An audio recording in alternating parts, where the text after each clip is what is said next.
मेरा बुरा वक्त आखिर कब तक रहेगा? यह सवाल उस इंसान के मन में जरूर आता है जो लगातार परेशानियों से लड़ रहा होता है। जब एक परेशानी खत्म होने से पहले दूसरी परेशानी सामने आ जाए, जब मेहनत करने के बाद भी सफलता ना मिले, जब अपने ही साथ छोड़ दें, तब इंसान के मन में बस एक ही सवाल उठता है, आखिर मेरा अच्छा समय कब आएगा? आज की कहानी भी एक ऐसे ही व्यक्ति की है जिसने गौतम बुद्ध से यही सवाल पूछा था। बहुत समय पहले एक गांव में सुमित नाम का एक व्यक्ति रहता था। वह बहुत मेहनती और ईमानदार था और अपने परिवार से बहुत प्रेम करता था। लेकिन पिछले कई महीनों से उसका जीवन लगातार मुश्किलों से घिरता जा रहा था। पहले उसकी फसल खराब हो गई, फिर उसके घर में बीमारी आ गई। उसने उधार लेकर दोबारा काम शुरू किया, लेकिन व्यापार में नुकसान हो गया। धीरे धीरे उसके जमा पैसे खत्म होने लगे। एक दिन वह गांव के बाहर एक पेड़ के नीचे बैठा रो रहा था। उसने आसमान की ओर देखा और बोला, मैंने किसी का बुरा नहीं किया, फिर भी मेरे साथ इतना बुरा क्यों हो रहा है?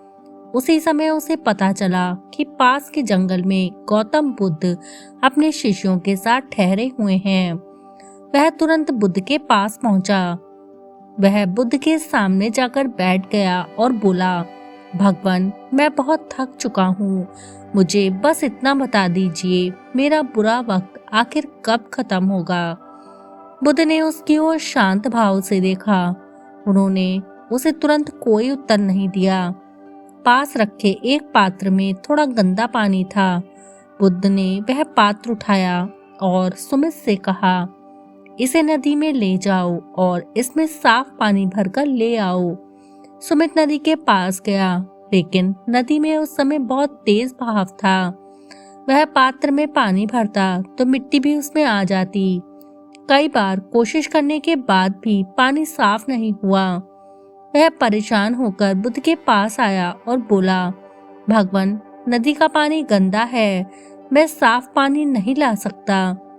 बुद्ध मुस्कुराए और बोले, पात्र को नदी के किनारे रख दो और कुछ समय प्रतीक्षा करो। सुमित ने वैसा ही किया।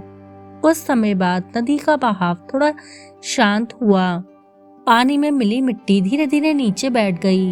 ऊपर का पानी साफ दिखाई देने लगा। बुद्ध ने सुमित से कहा, अब पानी देखो। सुमित ने देखा, पानी पहले से बिल्कुल साफ था। तब बुद्ध बोले, सुमित, तुम्हारा मन भी इस पानी की तरह है। जब जीवन में परेशानियों का तूफान आता है, तब मन में डर, चिंता और निराशा की मिट्टी घुल जाती है। उस समय हमें लगता है हमारा जीवन हमेशा ऐसा ही रहेगा। सुमित ध्यान से बुद्ध की बातें सुन रहा था। बुद्ध ने आगे कहा, लेकिन क्या तुमने नदी को हमेशा गंदा देखा? सुमित ने सिर हिलाकर कहा, नहीं। बुद्ध बोले, ठीक उसी तरह बुरा समय भी हमेशा नहीं रहता। समय बदलता है, परिस्थितियां बदलती हैं, लेकिन जब मनुष्य कठिन समय में घबराकर गलत निर्णय लेने लगता है, तब वह अपने अच्छे समय को आने से पहले ही रोक देता है। सुमित की आंखों में आंसू आ गए। लेकिन भगवान, जब परेशानी बहुत बड़ी हो तो इंसान क्या करे? बुद्ध ने कहा, परेशानी को देखकर यह मत पूछो कि यह कब खत्म होगी। अपने आप से पूछो, आज मैं ऐसा क्या कर सकता हूँ जिससे मेरा कल थोड़ा बेहतर हो जाए। ये शब्द सुमित के मन में उतर गए।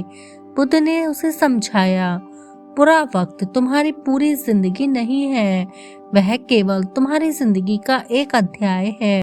जिस तरह रात के बाद सुबह आती है, उसी तरह कठिन समय के बाद परिस्थितियां बदलती हैं। लेकिन सुबह का इंतजार करते हुए दीपक जलाना भी तुम्हारा ही काम है। सुमित ने बुद्ध को प्रणाम किया। उस दिन वह घर लौटा तो उसकी समस्याएं खत्म नहीं हुई थीं। उसके पास अब भी कम पैसे थे। उसका व्यापार अब भी छोटा था। उसकी परेशानियां पूरी तरह समाप्त नहीं हुई थीं, लेकिन एक चीज बदल चुकी थी, उसकी सोच। अब हर सुबह वह खुद से कहता, मुझे नहीं पता मेरा बुरा वक्त कब खत्म होगा, लेकिन मैं हार नहीं मानूंगा। धीरे धीरे उसने अपना काम दोबारा शुरू किया, छोटे छोटे कदम उठाए, गलतियों से सीखा। कुछ महीनों बाद उसका काम फिर से चलने लगा और एक दिन उसे एहसास हुआ, जिस अच्छे समय का वह इंतजार कर रहा था वह अचानक नहीं आया था। वह तो हर छोटे प्रयास के साथ धीरे धीरे बन रहा था। मित्रों, अगर इस समय आपकी भी जिंदगी में परेशानियां चल रही हैं, तो याद रखिए, बुरा वक्त स्थायी नहीं होता। आज जो परेशानी आपको बहुत बड़ी दिखाई दे रही है, हो सकता है कुछ समय बाद वही परेशानी आपकी सबसे बड़ी सीख बन जाए। इसलिए जब भी जीवन में मुश्किलें आए तो खुद से यह मत पूछिए, मेरे साथ ऐसा क्यों हो रहा है, बल्कि खुद से पूछिए, इस परिस्थिति से मैं क्या सीख सकता हूँ। क्योंकि समय हमेशा एक जैसा नहीं रहता। आज बुरा है तो कल बेहतर हो सकता है। बस जरूरत है धैर्य रखने की, सही कर्म करते रहने की और हार ना मानने की। और शायद आपकी जिंदगी का अच्छा समय भी आपकी सोच से कहीं ज्यादा करीब हो।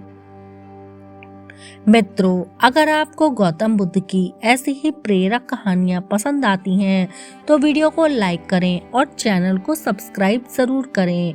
नमो बुद्धाय।